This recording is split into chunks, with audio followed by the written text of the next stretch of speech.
के हाल्नु हो त्यो कपर अक्सिकलर हाल्यो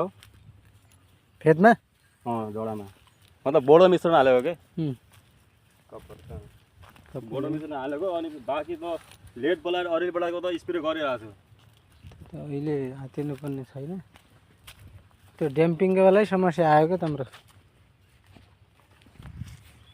बोट आज त्यसो भए एक छैन त यहाँबाट त्यो ड्याम्पिङवाला नाइ मरेको बोट हामी हेरौँ कि भनेको मरेकोबाट स्याम्पल छ उतै हुँ फालेको पराइ मैले यो जति पनि छ नि यो स्पेस खाली हो यो सब यो बर्खामा पानीले मरेको फेरि यो पूर्ण फेरि लगाएको बेर्ना यो यतातिर जो बेर्ना लगाएको नि त सब उखेलेर फालेको थियो यतातिर धेरै देखिरहेको त्यहाँपट्टि खाली छ नि छिटो नै लाउनु त यसले मूल्य चाहिँ पाउने हो नि त राम्रो त्यही त मूल्य आफूलाई थाहा त छ जस्तो भयो भने अब के गर्ने घाटा त लागिरहेछ त यहाँ लाग्यो त घाटा ठिक कुरा हो त्यो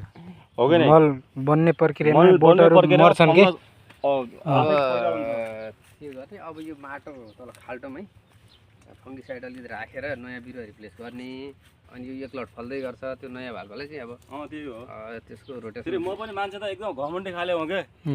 के होइन हालेको फेरि त्यही गर्छन् यिनले त्यही भएर यो नेमाटोड फेरि नेमाटोडै हो अनि प्लस अरू त्यही नै हो कम भएपछि अट्याक गर्ने हो नि उसले त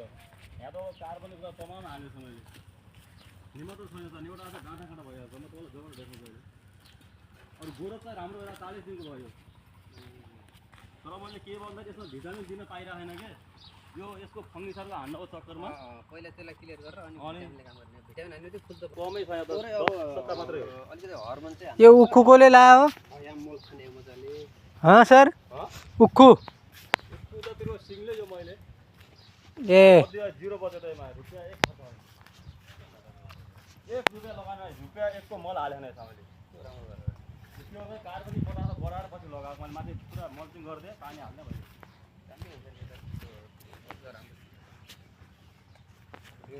बजारबाटै घरै थियो त्यही नै घरबाट